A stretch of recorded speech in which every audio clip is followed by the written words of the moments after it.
இப்படி நடிகர்கள் இப்போ இளம் நடிகர்களே பார்த்தீங்கன்னா விஜய், அஜித், சூர்யா இவங்களை விட பிரசாந்துக்கு வந்து கூடுதலான தகுதிகள் இருக்குது. இந்த ஆக்ஷன் ஃபைட், ஒரு ஆக்ஷன் பிளாக்லாம் உங்களுக்கு விஜயகாந்துக்கு பிறகு அந்த ஆக்ஷன் ஃபைட்டில் அந்த லெக் ஃபைட் இருக்கு இல்லையா, இவர் நல்லா பண்ணுவார். வேறு இளம் நடிகர்கள் யாருமே அப்படி பண்ணல. ஒரு இளம் ஹீரோக்கள்லேயே உலக அழகி ஐஸ்வர்யா ராய் வந்து அவர் கூட நடிக்கவும், அவருக்கு முத்தம் கொடுக்கவும், ஐஸ்வர்யா ராயுடைய முத்தம் பெறவும் செஞ்ச ஒரே ஒரு ஹீரோ இவர் தான். ஐஸ்வர்யா ராய் வந்து ஒரு இளம் ஹீரோ கூட நடித்தது முதல் நடித்தது இவர் கூட. அதுக்கு பிறகு தான் அவங்க சல்மான் கான், ஷாருக் கான் அவங்க கூட போய் நடிக்கிறாங்க. அதுக்கு முன்னே தமிழன் படத்துக்கு ஹீரோயின் அப்படின்னு ஐஸ்வர்யா ராய் அப்படின்னு சொன்னோன்னு உடனே ஓகேன்ட்டார் விஜய். ஒரு உலக அழகி கூட நடிக்கும்போது ஒரு பெரிய ஒரு சஸ்பென்ஸ் இருக்கும், உங்களுக்கு ஒரு மிகப்பெரிய ஒரு பெரிய எதிர்பார்ப்பு, ஒரு வரவேற்பு இருக்கும் அப்படின்னு தெரியும் அவர். அதனால் போயிட்டு ஓகேன்ட்டார். ஆனால் ஐஸ்வர்யா ராய் வந்து அவங்க மறுத்துட்டாங்க.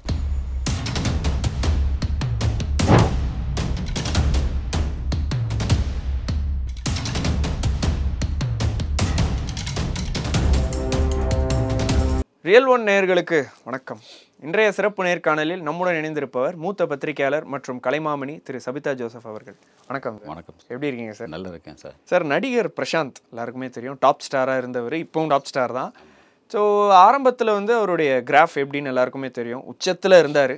இந்த வின்னர் போன்ற படங்கள்லாம் பயங்கரமான ஒரு கமர்ஷியல் ஹீரோவாக நல்லா வளம் வந்துட்டு இருந்தார். அப்புறம் நடுவில் வந்துட்டு ஒரு ஒரு ஒரு பெரிய பிரேக்குன்னு சொல்லலாம், ஒரு சரிவை கண்ட ஒரு ஹீரோ. அப்புறம் திரும்பி இப்போ அந்தகன், அப்புறம் தளபதி விஜய் அவர்களுடன் கோட் வரைக்கும் நடிச்சிருக்காரு.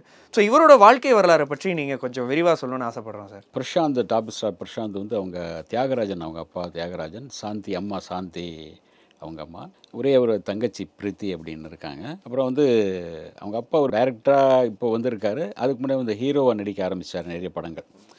நீங்கள் கேட்டவை, அப்புறம் மலையில் மம்டியன் தான் அவருடைய மிகப்பெரிய இது கொடுத்தது. அலைகள் ஓய்வதில் தான் அவருடைய முதல் படம்.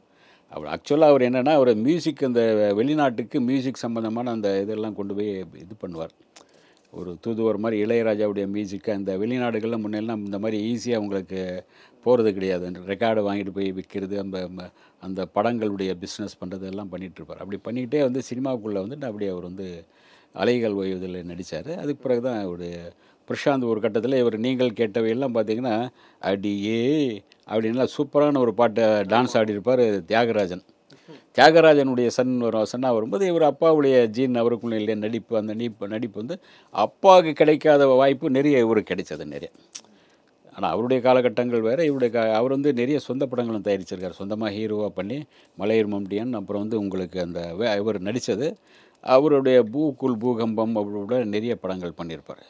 வெரைட்டியாக பண்ணியிருக்காரு, டைரக்டரும் பண்ணியிருக்கார். அதுக்கு பிறகு தான் இவர் இவருடைய சன் வரும்போது இவர் வந்து வைகாசி பிறந்தாச்சு தான் முதல் படம். வைகாசி பிறந்தாச்சு, தண்ணி குடம் எடுத்து அப்படின்னு ஒரு பாட்டுக்கு பார்த்தீங்கன்னா இன்றைக்கி பட்டி தொட்டி எல்லாம் அந்த இளசு விடலை பசங்களுக்கு ஒரு உற்சாகம் கொடுத்த பாட்டு அது. ரீமிக்ஸ்லாம் பண்ணி இது பண்ணியிருந்தாங்க. ஆமாம், அந்த மாதிரி ஒரு பாட்டு அது. அந்த படம் பார்த்திங்கன்னா ஏறக்குறைய ஒரு 250 நாள் கிட்டே ஓடிச்சுன்னு நினைக்கிறேன். முதல் படமே சூப்பர் டூப்பர் ஹிட், முதல் படமே. அத்தனைக்கும் அந்த படத்தில் முதல் இதை வந்து தேவா மியூசிக். அதுக்கு தேவாவுக்கு ஒரு பெரிய பிரேக் கொடுக்குறப்ப, இவருக்கு ஒரு பிரேக்னால் தேவாவுக்கு பெரிய பிரேக் கொடுக்குது அந்த படம். ஒரு ஓவர் டைமில் தேவா வந்து திருமண பக்கம் சாங்கு பட்டை கிளப்புது. அதே மாதிரி ஒரு யூத்தான ஒரு ஹீரோவாக இவர் ஒரு நல்ல ஒரு பேர் வருது. அதில் தான் இவருடைய கேரியர் ஆரம்பமாகுது. அதில் வந்து அதுக்கடுத்து பண்ணுற படங்கள் இவருக்கு என்னென்னா, அவங்க அப்பா வந்து அவர் தான் அவருடைய மேனேஜரை உட்பட கதையெல்லாம் கேட்பார். அவங்க அப்பா கரெக்டாக இது பண்ணியிருப்பார். அதாவது இவருக்கு வந்து எல்லா முறைப்படி டான்ஸு, கராத்தே, கும்ஃபு, அப்புறம் பார்த்திங்கன்னா உங்களுக்கு இந்த ஒரு ரஷ்ய பேலோ டான்ஸ் அவருக்கு தெரியும். ஓகே, பரதநாட்டியம் தெரியும். இப்படி நடிகர்கள் இப்போ இளம் நடிகர்களே பார்த்திங்கன்னா விஜய், அஜித், சூர்யா இவங்களை விட பிரசாந்துக்கு வந்து கூடுதலான தகுதிகள் இருக்குது. நடிக்க வர்றதுக்கு முன்னே இந்த மாதிரிலாம் கற்றுக்கிட்டார். இப்போது நான் பல தடவை பார்த்துருக்கேன். அந்த அவருடைய வீட்டிலே வந்து அங்கே இதில் இருக்குல்ல, அந்த நகை கடை இருப்பாருங்க, அங்கே தான் அங்கே ஒரு தோட்டம் மாதிரி இருக்கும். ஜாயாலுக்கு. ஆமாம், ஜாயாலுக்கு. அந்த பின்னாடி ஒரு தோட்டம் மாதிரி இருக்கும். அங்கே வந்து தான் எக்ஸசைஸ் பண்ணியிருப்பார். அந்த காலை அவ்வளோ உயரமாக தூக்குறது, அப்புறம் அந்த கராத்தே பண்ணுறது ஃபுல்லாக எல்லாமே பண்ணிகிட்டு இருப்பார். காலையில் எந்திரிச்சவொன்னே அங்கே வந்துடுவார். இதெல்லாம் பண்ணிவிட்டு அதுக்கு பிறகு தான் ஷூட்டுக்கு போவார். இதெல்லாமே ஒரு ரிகல்சர் அப்படிம்பாங்க, எல்லாமே முறைப்படி கற்றுக்கிட்டு சினிமாவுக்கு வந்த ஒரு பையன், ஒரு நல்ல ஒரு பாய். ஒரு சினிமாவுக்கான தன்னை ஒரு பேஷனாக, சினிமாவை ஒரு பேஷனாக எடுத்துக்கிட்டு சினிமாவுக்காக தன்னை அர்ப்பணிச்சுக்கிட்டு பண்ணவர். அதுக்காக தான் அதனால தான் உங்களுடைய ஃபைட்லாம் நல்லா சூப்பராக இருக்கும். இந்த ஆக்ஷன் ஃபைட், ஒரு ஆக்ஷன் பிளாக்லாம் உங்களுக்கு விஜயகாந்துக்கு பிறகு அந்த ஆக்ஷன் ஃபைட்டில் அந்த லெக்கு ஃபைட் இருக்கு இல்லையா, இவர் நல்லா பண்ணுவார். வேறு இளம் நடிகர்கள் யாருமே அப்படி பண்ணல. விஜயகாந்த் தான் அந்த பறந்து லெக்கு ஃபைட்டு பண்ணுவார், லெஃப்ட்டு ரைட்டு நடிப்பார்.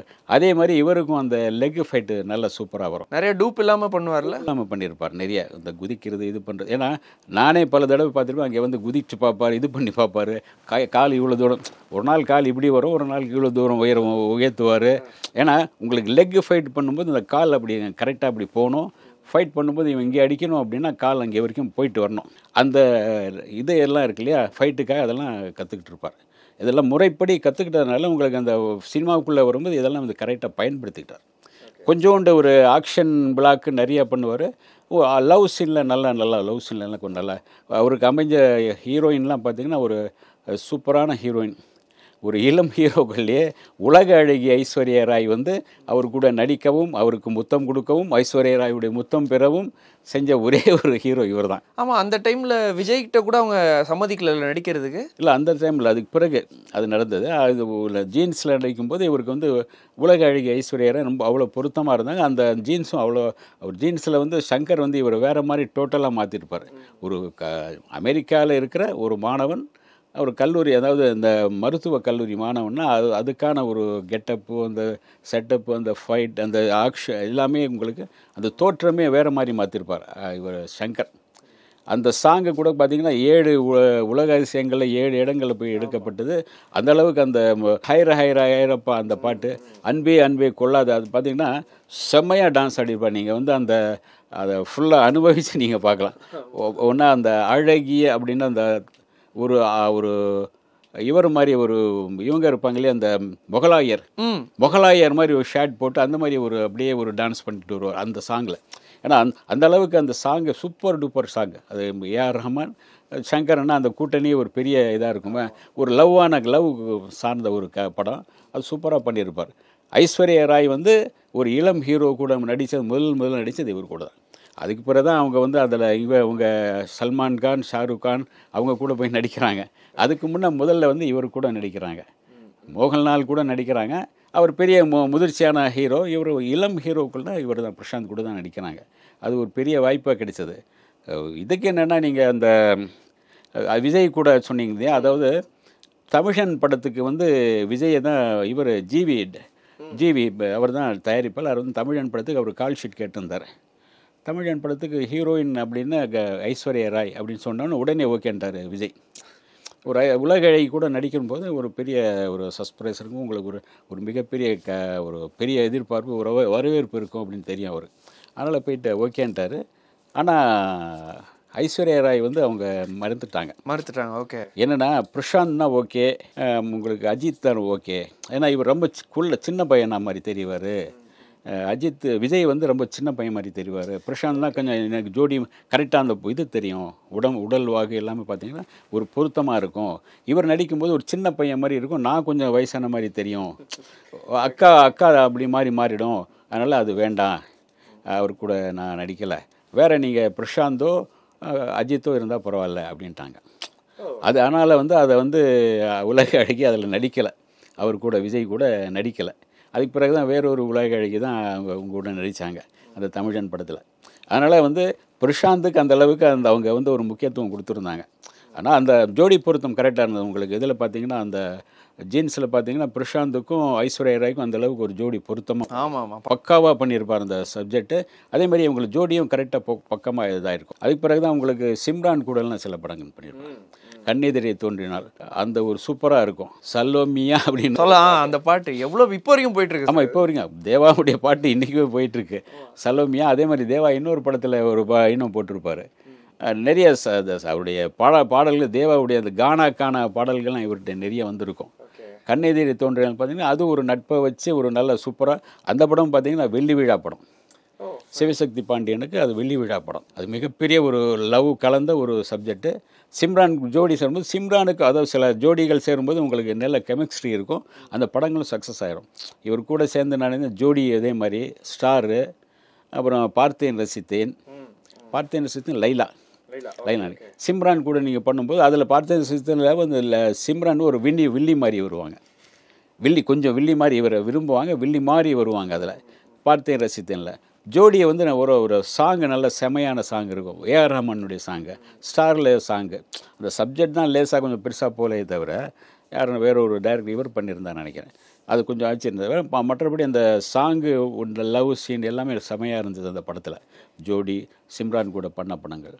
அதேமாதிரி உங்களுக்கு வெவ்வேறு ஆட்கள் இவங்க கூட காவேரி கூட 1-2 படம் தான் பண்ணியிருந்தானுங்க. அதுக்கு பிறகு பண்ண படங்கள் வெரைட்டியான படங்கள்.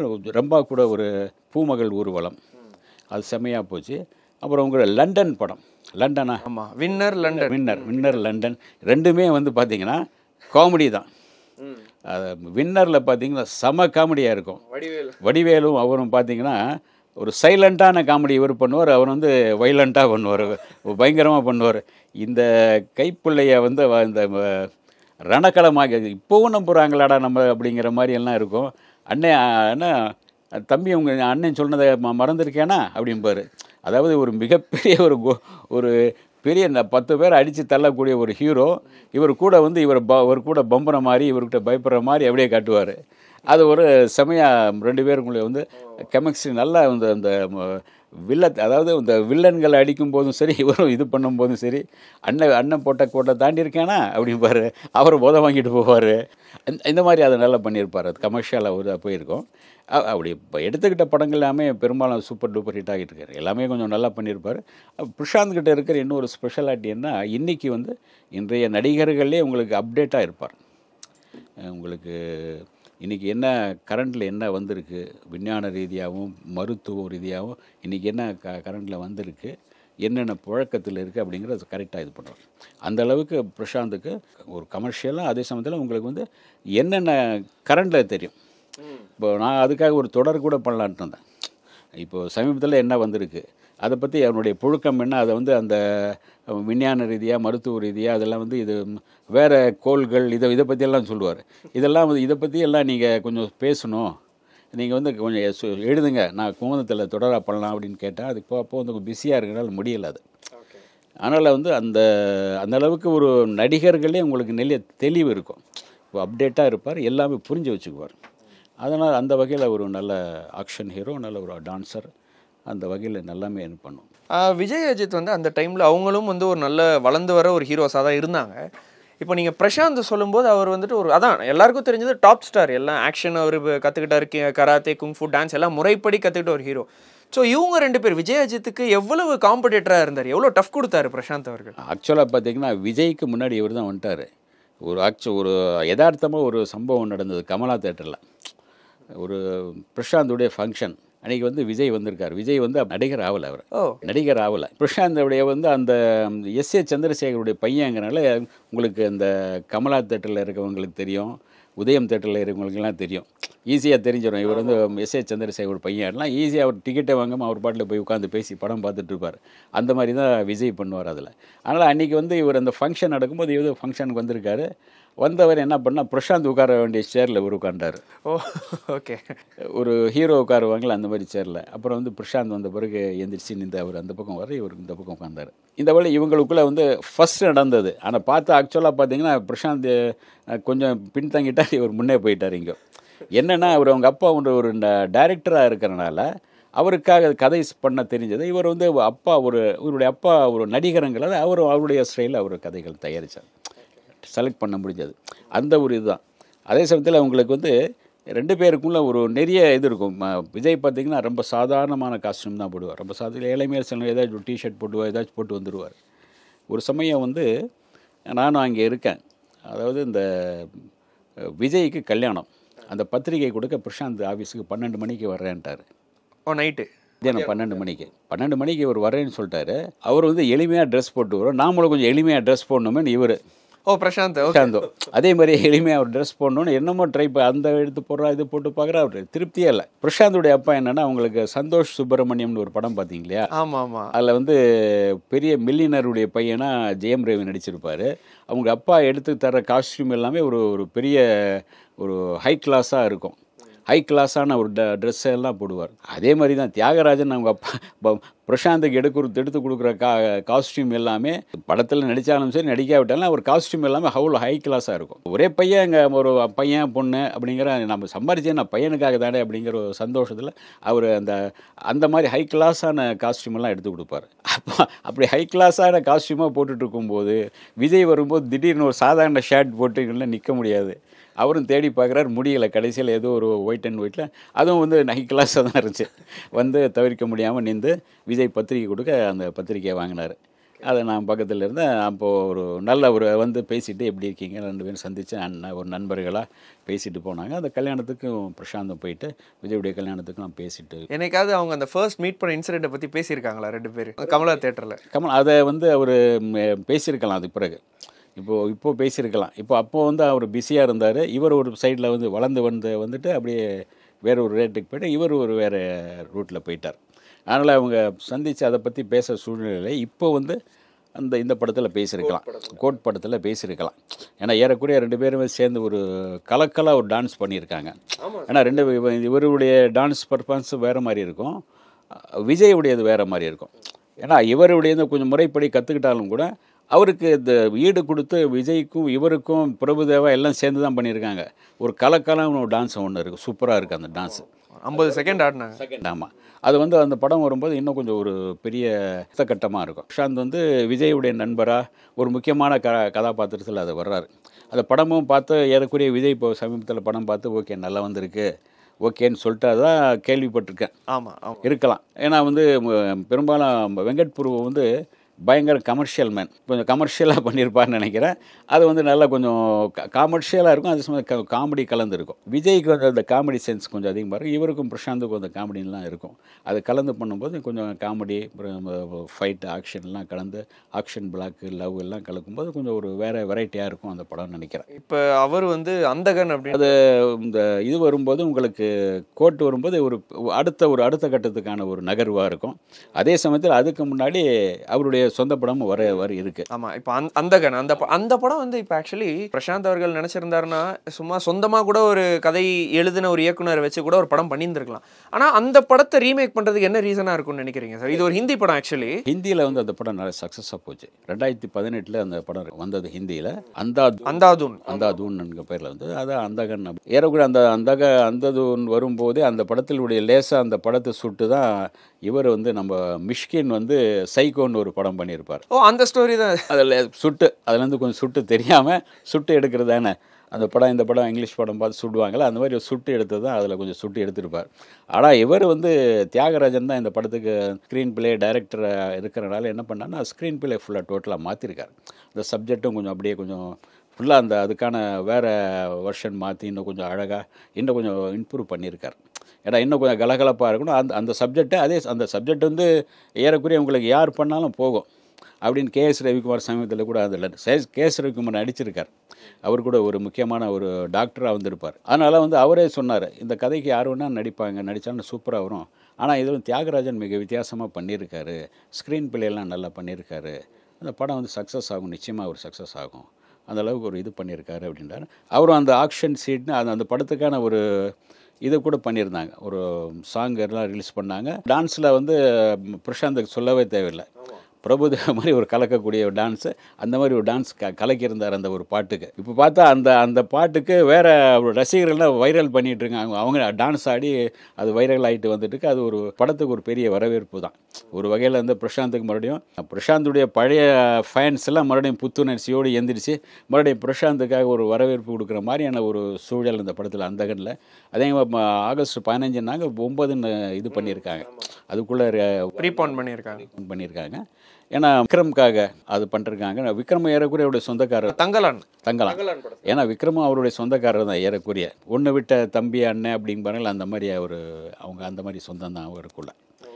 ஆனால் அவங்க விக்ரமுடைய அம்மா வந்து இவருக்கு அக்காவோ ஏதோ நினைக்கிறேன், தியாகராஜனுக்கு அக்காவோ தங்கையோ தெரியல. ஸோ அங்கே ஒரு கிளாஷ் வேணான்றதுக்காக. இல்லை, அவங்களும் வந்து ஏற்கனவே வந்து அங்கே கேட்டிருப்பாங்க இல்லையா, சரி இப்படி மாற்றிக்கலாம் அப்படின்னு சொல்லும்போது ஓகே, அதெல்லாம் என்ன இருக்குது, உங்களுக்குள்ளே ஒரு படம் சீக்கிரமாக வரும்போது ஒரு நல்ல சக்ஸஸ் ஆகணுங்கன்னு இவனும் விரும்புவாங்க. அப்போது அந்த நேரத்தில் ஒரு 9ஆம் தேதி என்ன படங்கள் வருது என்னன்னு பார்த்துட்டு அந்த ரிலீஸ் பண்ண நல்லதான். அந்த ஒரு இதில் பண்ணியிருக்காங்க, நல்ல ஐடியா தான் அது. இப்போ அந்தாதுனில் வந்துட்டு ஆந்தம்னு ஒரு சாங் விட்டுருந்தாங்க, அதை ரிலீஸ் பண்ணதே பார்த்தீங்கன்னா விஜய் அவர்கள் தான். ஸோ இப்போ என்னென்னா விஜய் அவர்கள் வந்துட்டு இப்போ ஒரு காலத்தில் டாப் ஸ்டார் எப்படி இருந்தவர், இப்போ விஜய் அவர்கள் பாட்டு ரிலீஸ் பண்ணுறதுக்கு வந்துட்டாங்க. இப்போ ஃப்யூச்சரில் விஜய் சாரோட கட்சிக்கு பிரசாந்த் அவர்கள் எதாவது ஹெல்ப் பண்ணுவாரா, கூட சப்போர்ட் பண்ணுறதுக்கு ஏதாவது வாய்ப்பு இருக்குமா? இல்லை வந்து ஒரு இந்த படத்தில் போன பிறகு இவங்களுக்குள்ள அந்த இதெல்லாம் ஒரு ஹிந்தியில் எப்படி வந்து உங்களுக்கு சல்மான் கான், ஷாருக் கான் இவங்கெல்லாம் வந்து அப்புறம் அஜய் தேவ்கான் இவங்கெல்லாமே சில நேரங்களில் சேர்ந்து நடிப்பாங்க. அமிதாப் பச்சன்லாம் பெரிய டாப் ஸ்டாராக இருந்தாலும் ஒரே படத்தில் அண்ணன் தம்பி அல்லது வெவ்வேறு கதாபாத்திரங்களில் வருவாங்க. அது வந்து ஒரு ஆரோக்கியமான ஒரு இது இருக்கும், படங்களுக்கும் நல்ல இது இருக்கும். முன்ன வந்து நீங்கள் ரஜினி கமல் பண்ணுவாங்க இல்லையா, நினைத்தாலே இனிக்குமெல்லாம் பார்த்தீங்கன்னா அந்த மாதிரி ஒரு இந்த இது இருக்கும், அதுக்கு ஒரு பெரிய ஒரு வரவேற்பு இருக்கும் 2 பேர் சேர்ந்து பண்ணும்போது. அந்த மாதிரி இதில் வந்து உங்களுக்கு கோர்ட்டில் சேர்ந்து நடிக்கும்போது இவங்களுக்குள்ள ஒரு நட்பு உருவாகுது. நட்புக்கு வந்து சரி பிரசாந்துக்காக நான் இந்த மாதிரி பண்ண போகிறேன்னு சொன்னால் ஓகே நானே ரிலீஸ் பண்ணுறேன்னு அவரே வர்றாரு. அது ஒரு விஜயை வந்து நான் பண்ணுறேன் அப்படின்றாரு. ஒரு உற்சாகமான ஒரு சந்தோஷமான விஷயம் தானே. அவர் விஜய் பண்ணும்போது அவருடைய ஃபேன்ஸுகளுக்கும் அது போகுது, இந்த படத்தை கொஞ்சம் பாருங்கங்கிற சொல்கிற மாதிரி அது ஒரு விஷயம். விஜய் வந்து பிரசாந்துடைய படத்தையும் இதை பாருங்க அப்படின்னு சொல்கிற மாதிரி சொல்லாமல் சொல்கிற ஒரு விஷயம். விஜய் வந்து பிரசாந்தை என்கரேஜ் பண்ணுற மாதிரியான ஒரு விஷயம். அவரே வந்து நான் பண்ணுறேன் அப்படிங்கிற அதுவும் அதே தியாகராஜனும் பிரசாந்தை ரொம்ப சலாக்கிச்சு சொன்னாங்க. ஏன்னா ஒரு பெரிய ஸ்டாராக இருக்கார், ஒரு கட்சி தலைவராகினாலும் கூட ஒரு நட்பை மதித்து நானே அதை ரிலீஸ் பண்ணுறேன்னு வர்றதுக்கு கூட நமக்காக நேரத்தை ஒதுக்கி வர்றது ஒரு பெரிய விஷயந்தான். அவருக்கு நம்ம நன்றி செலுத்தணும் அப்படின்ட்டு தியாகராஜன் சொல்லியிருப்பார், இவரும் சொல்லியிருப்பார். ஒருவேளை அவர் கட்சி ஆரம்பித்தா அவர் வந்து போயிட்டு இது பண்ணலாம், ஒன்றும் கிடையாது. பிரச்சாரத்துக்கு இவராக போயிட்டு ஆதரிக்கலாம், அல்லது அந்த கட்சிக்கு ஆதரிக்கலாம், அல்லது பிரச்சாரத்துக்கு சொன்னால் போயிட்டு வரலாம். அது அவருடைய நட்பின் அடிப்படையில் தானே. அது அந்த காலகட்டத்தில் நட்பின் அடிப்படையில் சப்போஸ் அவர் விஜயுடைய கட்சிக்கு ஆதரித்தோ அல்லது பிரச்சாரம் சொன்னியோ அல்லது அந்த கட்சியில் நாமும் சேரலாம்னு நினைச்சோ அது ஃப்யூச்சரில் எப்படி இருக்குன்னு தெரில. அது பிரசாந்த் அப்போ வந்து கட்சியினுடைய அப்போது முடிவு பண்ணுவார்னு நினைக்கிறேன். இப்போதைக்கு அவங்க நல்ல நண்பர்களாக உருவாகியிருக்காங்க. அந்த நட்பு வந்து அவங்களுக்குள்ள ஒரு நல்ல வளர்ச்சியை கொடுத்துருக்கு. இப்போ நீ பேசிகிட்டே இருக்கிறப்ப சமீபமாக ஒரு கேள்வி ஞாபகம் வருது. வனிதா அவர்கள் வந்துட்டு இந்த அந்தாதுன் ப்ரெஸ் மீட்டில் ஒரு விஷயம் சொல்லியிருப்பாங்க. இந்த மாதிரி வந்து நான் விஜய்கிட்ட சொல்லும்போது சொல்லியிருந்தேன், இந்த மாதிரி நீங்கள் தான் அடுத்த சூப்பர் ஸ்டார் அப்படின்ட்டு. இப்போ விஜய் அவர்கள் வந்து அரசியலுக்கு போகிறாங்க. ஸோ இப்போ அந்த ஒரு பிளேஸ் எம்டியாக இருக்குது. ஸோ பிரசாந்த் நீங்கள் வந்துட்டீங்க, நீங்கள் தான் இப்போ அடுத்த சூப்பர் ஸ்டாராக வருவீங்கன்னு சொல்கிறாங்க. ஸோ விஜயோட பிளேஸை அவரை நிரப்புறதுக்கு வருவாருன்னு நினைக்கிறீங்களா சார்? இல்லை, அது வந்து உடனே அப்படி சொல்ல முடியாது. உங்களுக்கு அந்த இடத்துக்கு முட்டிக்கிட்டு நிறைய பேர் இருக்காங்க. பார்த்திங்கன்னா அந்த சிம்பு இருக்கார், தனுஷ் இருக்கார், சூர்யா இருக்கார், இன்னும் பார்த்திங்கன்னா உங்களுக்கு இவர் எஸ்கே இருக்கார், இந்த மாதிரி ஒரு பெரிய அப்புறம் அஜித் இருக்கார் இந்த சைடில். அது வந்து நீங்கள் அஜித்துக்கு ஈக்குவலாக நீங்கள் வரணும். அதாவது விஜய் இல்லைன்னா அந்த இடத்துல அஜித்து விஜய், எம்ஜிஆர் சிவாஜி, ரஜினி கமல், அந்த மாதிரி ஒரு இதில் வரும்போது நீங்கள் வந்து விஜய்க்கான ஒரு இடத்த வந்து வெற்றிடமாக தான் இருக்குது. அதுக்கான சரியான இவரும் தீனி போட்டு வந்தாகணும். இந்தகன் வந்து ஒரு மிகப்பெரிய அளவில் வெற்றி பெற்றால் அடுத்தடுத்து ஒரு எப்படியும் ஒரு 2 வருஷம் நிற்கணும். 2 வருஷம் ஃபீல்டில் கரெக்டாக நின்று சக்ஸஸாக கொடுத்தா தான் மறுபடியும் அந்த இடத்துக்கு நோக்கி போக முடியும். அந்த இடத்த பிடிக்க முடியும்னு சொல்ல முடியாது, அந்த இடத்துக்கு நோக்கி போக முடியும். அதை முயற்சி பண்ணால் முடியும். ஏன்னா ஏற்கனவே ஒரு சக்ஸஸ்ஃபுல்லான ஒரு ஹீரோவாக இருந்தவர் ஒரு நல்ல ஒரு அழகாக சாமிங்காக இருக்கார், அழகாக இருக்குது, ஃபைட்டு ஆக்ஷன் எல்லாமே பண்ணுறாரு. அதனால் அவர் நினச்சா முடியும். ஆனால் அந்த இடத்துக்கு அவருக்கு மாற்றுன்னு சொல்ல முடியாது. அவரும் அந்த இடத்தை நோக்கி போகலாம், அதை வந்து நகரலாம். ஏன்னா அதுக்கான நிறைய பேர் போட்டி அந்த போட்டியில் இவரும் ஒருத்தராக இருக்கலாம். ஸோ மீண்டும் டாப் ஸ்டாருடைய என்ன சொல்கிறது, ஒரு ருத்ர தாண்டவத்தை பார்க்கலான்னு சொல்ல வரீங்களா? மீண்டும் ஒரு அழகான ஒரு காதல் ஆக்ஷன் கலந்த ஒரு நல்ல நடிப்பை வந்து பிரசாந்த் மூலமாக எதிர்பார்க்கலாம். மறுபடியும் வந்தால் ஒரு நல்ல விஷயந்தான். அந்தகன் ஒரு நல்ல கை கொடுத்துச்சுன்னா அவருக்கு வந்து இது பண்ணும். அதே சமயத்தில் கோர்ட்டு வந்து ஒரு நல்ல கை கொடுக்கும்னு நினைக்கிறேன். ஆமாம், அவருடைய பிரசாந்துக்கு ஒரு அடுத்த கட்ட நகர்வு இது. அவருடைய இதுலேருந்து ஒரு சின்ன ஒரு சர்க்கிள்லேருந்து ஒரு பெரிய சர்க்கிள் தான். அது ஒரு சர்க்கிளில் ஃபேமிலியிலையும் கல்யாணங்கிறதுலையும் சர்க்கிள், இதுலேயும் ஒரு தொழிலையும் கொஞ்சம் சர்க்கிள், அதில் மீண்டு மறுபடியும் அவர் வர்றாரு. அந்தகன் அவருக்கு ஒரு லைஃப் கொடுக்கணும். அதே மாதிரி விஜய் மூலமாக அந்த ஒரு பெரிய மறுபடியும் ஒரு பிரேக் வரணும். அப்போ தான் அவர் அடுத்த கட்டத்துக்கு இன்னும் கொஞ்சம் துணிச்சலாக இவரை நம்பி நிறைய பேர் படம் எடுக்க வருவாங்க. இவரும் கொஞ்சம் நிறைய வாய்ப்புகள் பெற்று நடிக்க வந்து இன்னும் கொஞ்சம் ஒரு மேலே வரலாம். இப்போ மேலே தான் இருக்கார். அவரை பற்றி வந்து இந்த காசு சம்மந்தமான கவலையெல்லாம் கிடையாது. அதெல்லாம் அவங்க அப்பா சேர்த்து வச்சுட்டார் அவருக்கு. அவர் வந்து இப்போ நல்ல படங்கள் பண்ணோம், நல்ல ஒரு ஹீரோவாக வரணும்னு நினைக்கிறார். அந்த முயற்சி நல்ல முயற்சி அப்படியே வரணும்னு நாங்களும் வாழ்த்துவோம். மிக்க நன்றி சார். பல்வேறு கருத்துக்களை பகிர்ந்த மிக்க ரியல் ஒன் சார்பாக மிக்க நன்றி.